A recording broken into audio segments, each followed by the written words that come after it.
Hey, boys and girls. I'm actually recording from my grandpa's store today. It's called Johnny's Cash Store. It's been open for 75 years and it's connected to his house. And it's actually closed right now because of COVID. And my grandpa's 90 years old. So to keep him safe, we closed the store. But I'm taking care of him today. And so I'm reading to you from his store. And just as exciting, we're on Mutt versus Woof today. So when we left off, what was it?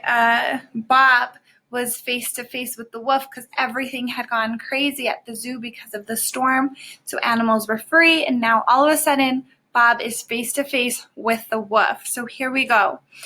Mutt versus Woof. I wait for him to launch into his pounce. Maybe if I time my escape just right. Yeah, sure. In a battle of Chihuahua, Mutt versus Woof, even I wouldn't bet on the dog. Do they break your neck before they eat you? That only seems fair. My heart's doing this crazy tap dance in my chest, and I wonder if he can hear it. I sneak a peek at him. Strangely, he just keeps staring at me. Quickly, I avert my gaze. Those eyes, those chilling, dangerous eyes. It's me, Bob, I say. Kimu says nothing. He's panting hard. So panting is what... Maybe he's disoriented, even hurt.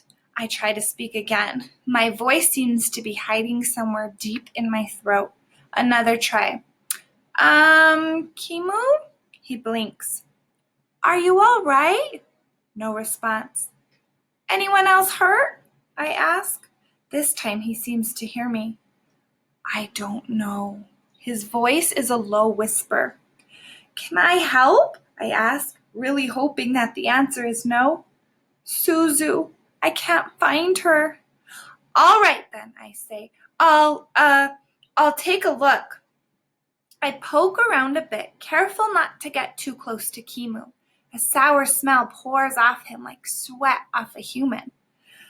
I don't see her, I say after a few minutes, but I'm sure she's fine, just a little shook up probably, hiding somewhere. He doesn't answer. I should go. I'm looking for some friends, I say. Is there anything else I can do? He looks up at the ominous sky as if there's an answer waiting there. I don't know, he says. I don't know. So Bob thought that Kimu was going to eat him because he's a wolf, but actually what happened is, again, Bob's trying to be the nice guy and trying to help Kimu, and Kimu is distraught. He's lost his loved one, right? Gorilla world. I move on. I have to find my friends. I have to. But where am I?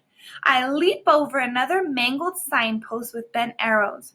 One way to Reptileville, one way to Lionland. I pass the mangrove swamp. A manatee pokes up her big head draped with Spanish moss like a silly wig. Here's the picture of that. And here's the moss on her head. Two workers in yellow raincoats trout past me. One has a bloody bandage on his cheek. I need to stop, regroup. Cool it, Bob, I tell myself. I'm panicking, not taking in the right data. I try to blot out all the horrible smells, all the awful noise. I concentrate. Let my nose do the real work. A whiff of something familiar. Gorilla? It has to be gorilla. Full run now.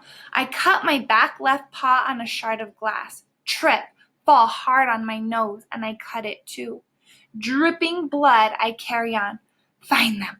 Find them. Find them. A massive old oak lies on its side at the entrance to Gorilla World. Huge tangled roots grope into the air like frozen snakes, and just beyond where Ivan lives is nothing but devastation. That means that the habitats, the domains is what they're calling them, are not built. Everything is chaotic mess from the storm. Help us! The stone wall separating Gorilla World and Elephant Odyssey is gone. Pieces of both domains mingle. An elephant toy here, a gorilla nest there. Part of the indoor gorilla space has crumbled to the ground. I scan the area where Ruby and her herd like to hang out. Nothing. No gorillas either. Out of nowhere, the rain picks up, coming sideways, blinding me. So it's like that rain that's gushing in his face and he can't see anything. The wind howls like a hurt dog. This storm isn't over, not by a long shot. I leap over a pile of cement blocks, catch my hurt foot on something sharp, yelp, keep going. So he hits it, and he keeps going. Ivan! I call. Ruby! Nothing. I get to a slight rise, leap onto another overturned tree, and try to make sense of the damage. Red and blue lights cut through the rain. Police, fire engines, good. We need all the help we can get. I take in several lungfuls of the hideous air. It's too wet, too full of conflicting odors, a mishmash of scents I can't decipher, especially with my busted nose. The wind gathers speed, pushing at me with incredible force. Feels like it'll tear my ears right off my sore noggin. I can barely stay upright. Wind like that, storm wind, doesn't carry scent. It obliterates it. Help! Help us! It's a tiny, desperate voice. Maybe even Ruby's voice. Kudzu. I pick my way through the debris, trying to lock on the sound. It ain't easy. Please, help us! Climbing over the remains of the wall, the one I was sitting on what seems like moments ago, I find myself at the bank of the moat. Ruby? Oh, it's like this. Ruby! I call at the top of my lungs. Uncle Bob! The sound of my name cuts through the gloom like a shaft of sun.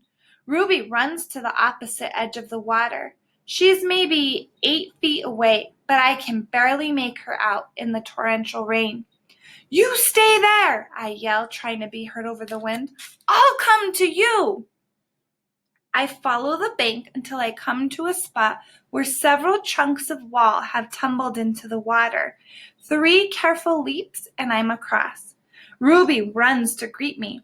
She wraps her mud-coated trunk around my neck, and boy, oh boy, am I happy to see that sweet little elephant.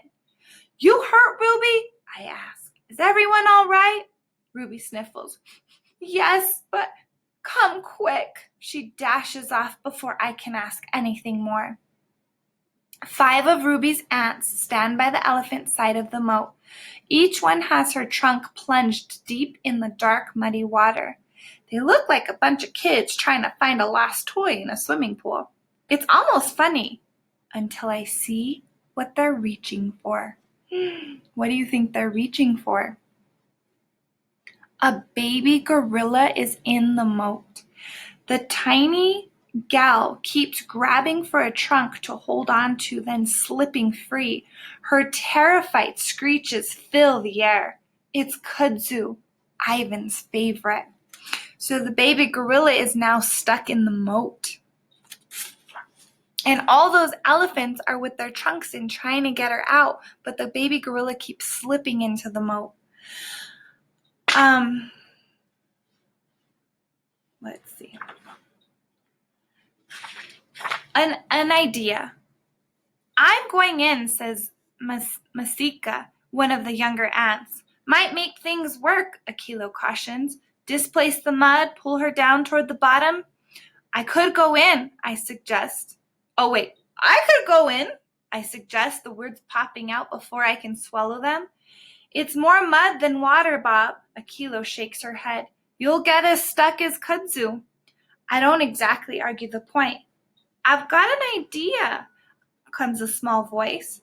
All the aunties turn to Ruby, and she looks startled to have their complete attention. A couple of us get on the other side of the moat, Ruby says. Grab trunks. We'll make like a, what do you call it? A sling, I exclaim. A hammock, like the gorillas have. I don't know, Ruby. Akilo sounds doubtful. Kudzu grabs for Masika's trunk with both hands. Wait, Masika says. Think I've got her this time. Masika lifts her trunk with deliberate slowness, so it's like that she's slowly trying to lift Kudzu out of the moat. Masika lifts her trunk with deliberate slowness, carefully trying to support the baby gorilla. But once again, Kudzu can't hold on. She lets out a despairing cry. Down she goes, lower this time, her nose and eyes just visible. Okay, Akilo says with a nod at Ruby. Let's give Ruby's idea a try. Masika, Lahili, Elodie, cross over to the far side. Zaina, Ruby, and I will take this side. All three elephants move with surprising quickness to the spot where I crossed. They gallop back until they're facing us. It's strange to see them on the other side of the moat. With the wall destroyed, they're technically in Ivan and Kenyani's domain. Move down a bit, Akilo instructs. That way, she motions with her head. We want to scoop her out, not push her down. 3 on one side and 3 on the other, the elephants reach out for each other's trunk, creating a kind of cradle. So 3 were on this side and 3 were on this side, and if these were their trunks, they reached out with their trunks to create a cradle for Kudzu to get on. I have a question about elephants. I'm wondering how strong their trunks are. They must be pretty strong to be able to lift the gorilla, but I wonder how powerful they are. Okay now, says Akilo. Lower carefully. So with their trunks, they're lowering carefully. Down they go into the muddy water. Ruby nearly loses her footing, so I grab her tail with my teeth. It doesn't really help and she yelps, ouch! But my heart's in the right place. Kudzu thrashes her tiny arms. Stay calm, I call. Easy for me to say. She looks over at me and I'll never forget the fear in her dark eyes. Then she vanishes below the surface. So boys and girls, we're up on time, but tomorrow is Team Elephant. So that'll be so exciting. I want to talk to you about a reading strategy just real quick. So our main strategy is to picture the story in our head and make a movie of it as we're reading it. But another thing that you should know about books is that they have a beginning and a middle and an end. It's called a beanie. That's what we call it in my class for short. B is for beginning, and usually in the beginning of the book, you have your setting and you meet all your characters. So we met Bob and we found what he was about and what Ruby and Ivan were about and a few other characters. Now we're in the middle of the story and it's usually, so here's the beginning, now the story is climbing and it seems like we're right in the middle. And usually what happens in the middle of the story is the problem that's taking place. So my assumption is that the big problem, and it is right now, is the storm that's happening, right? Another characteristic that we learned about Bob, one of his traits, is that he felt that he didn't want to love people, he didn't want to get attached to them, but he also thought that maybe he wasn't so brave. So now as the problem's hitting, are we finding out that Bob is braver than he thinks? So far the problem hit and he's going around the zoo and he's checking on everybody. He came face to face with a wolf and checked on them. He's there coaching the elephants, be brave, don't get scared. So anyways, that's the problem of the story. I don't know how much more of the problem we're going to have, but soon we'll start to find the solution and how the problem's fixed. Have a good day, everybody. I hope you're loving this story as much as I am. It's so good. See you soon.